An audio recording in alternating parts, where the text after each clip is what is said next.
Okay, this was great. Can almost see you guys. I have a lot of slides to go through, but I think people are still coming in. But let's start. So my name is Josefina Nilsson. I'm the CEO of QuTEM, and today we will talk about how to do a really comprehensive analysis of your AVs using a minimum. You want me to stand here? Okay. It's much better. We can hear you now. Okay. So anyhow, my name is Josefina Nilsson. I'm the CEO of QuTEM. And today I would like to talk to you about how you can do really comprehensive analysis of your AAVs using a minimum amount of sample. But first, just a few words about the company. So we are a service provider located in Stockholm in Sweden. And this is our three cornerstones, I would say. First of all, absolutely our personnel, my colleagues. They are experts in what they are doing, of course, electron microscopy, but also let's say, the particles that our clients are working with. Our proprietary software, which we are using throughout the whole, let's say, process. It's where we store all the data about the samples. They are connected to our microscopes, so there's no need to do, let's say, any movement of data. It's where we do the analysis and also create the reports. And all this is then wrapped into our GMP certificate, which we are extremely proud of since we are the only GMP-certified electron microscopy lab in the world, actually. There it comes. So it's actually clearly stated that we can do quality control of electron, or let's say nanoparticles, using electron microscopy and our software. And this is, of course, very important, not only for us, but for our clients, because that means that we can work with them from early stage R&D through preclinical, as well as when they have some product on the market to do batch release. So most of our clients are found here in Europe and in US, basically working then with drug and gene delivery. So this is just a couple of different quality attributes and a couple of different nanoparticles that our clients and we then also working with. And by using electron microscopy, we can give our clients tons and tons of data, but they don't need tons of data. What they really need is data that tells them something about important biological activities. And on the right-hand side there you have a couple that we are then measuring. So how do we do it? Our clients are sending 25 microliter to our lab in Stockholm. There we do the sample preparation, we do the imaging, the image analysis, and then deliver the report and the images to our clients, and this we do within 10 business days. So, very short about our company. So now to the more important things. Quality control of AAVs. What do we mean then? I would like to talk about vector content, I would like to talk about the genome length and also aggregation. So you know this much better than me. What we normally see in our client samples are empty particles which could potentially trigger an immune response. We see the product of interest, which is coding for the genome interest, but we also very often see partials or overfilled particles that have packed something which we don't really know what it is. And we need to keep track of these populations. So we do that by using cryo-electron microscopy, measuring actually the internal density of each and every particle. And from that, we can determine the population of empty, filled, intermediates, and overpacked particles. And often then, you will have something looking like this. So here we have three populations. We have something that is empty, we have something that is in between, 86% is that big peak, And then we have something which have packed something, let's say, heavier or larger, 11%. But what does it then mean? Where are your product? I mean, which peak contains your gene of interest? It could be like this, that it's a rather bad product, I would say, where you have your gene of interest in the, let's say, the heaviest peak.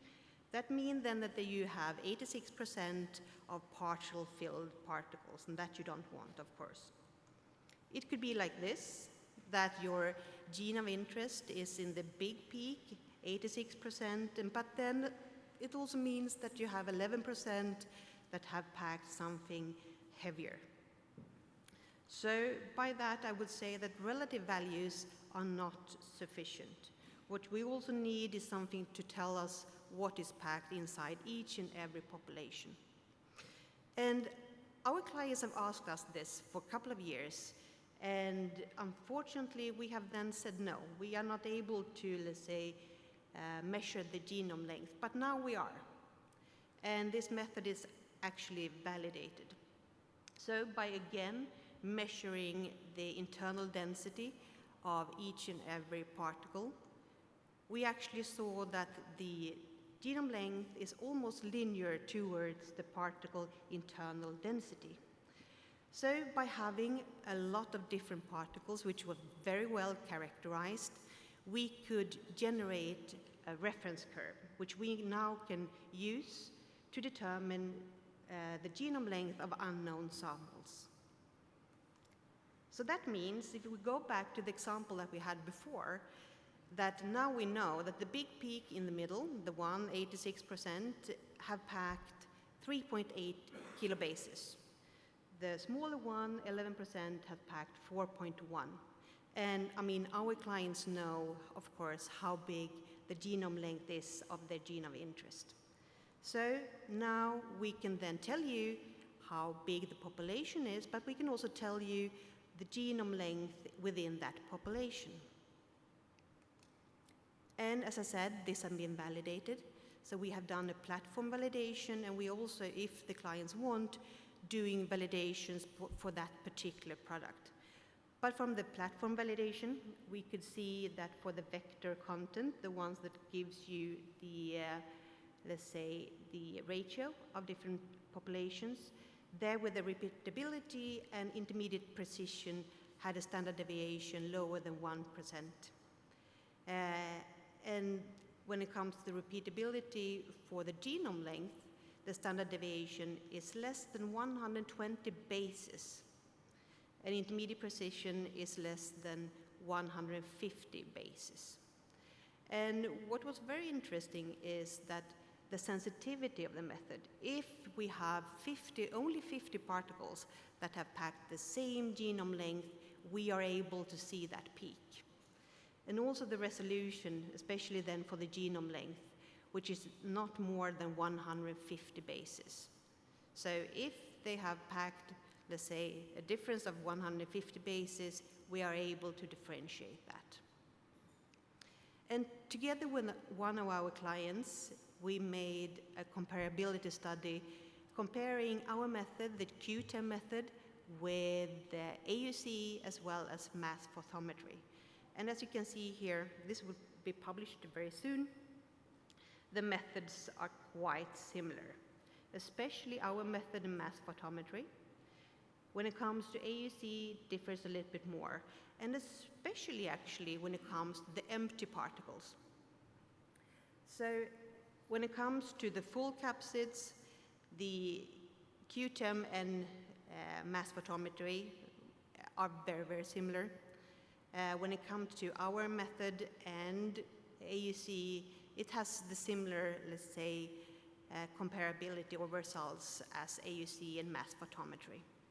When it comes to partial capsids, all three shows very similar results. But as I said, when it comes to the empty capsids, which was very strange to us, our method and AUC are not comparable sometimes. And it same go for AUC and mass photometry. So we started to dig into this because this was for us very, very strange. Why is AUC giving us a different result? And we think it's actually due to aggregation. Aggregation is also, of course, a very critical quality attribute. I mean, it doesn't matter what kind of particle you're working with, you don't want your particles to aggregate. And first of all, and that goes for all methods, you need to know that you are in a concentration range where you can actually have reliable results. So here, by diluting the samples, what we are measuring is actually true. Aggregation is not only reverse attraction. So again, we take the images, we let the software detect the particles, as the individual ones, as well as the clusters or aggregates. And we can then measure them. We can give you, say, the percentage of individual particles and aggregates. We can also give you the area, the size of the aggregates, if you would be interested in that. And talking to our clients, I thought, by not knowing better, that it was the big aggregates that was a problem. But when talking to our clients, I found out that these are quite easy to get rid of. So what people are interested in is to really monitor the small aggregates, is, let's say, 3 to 7 particles big. So by knowing this, we could develop our software further to then also be able to detect and count the particles in each and every aggregates, meaning that you can have, let's say, classification. How many aggregates do you have that contains 4, 5, 6 particles? And by doing this, we could then also determine let's say, the vector content. If these particles in the aggregates are empty, partially filled, or full.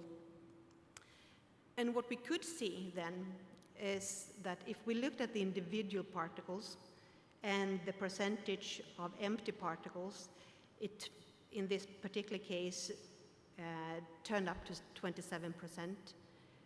Looking at the aggregated particles, the ones that are clustering, there the empty are almost 40%.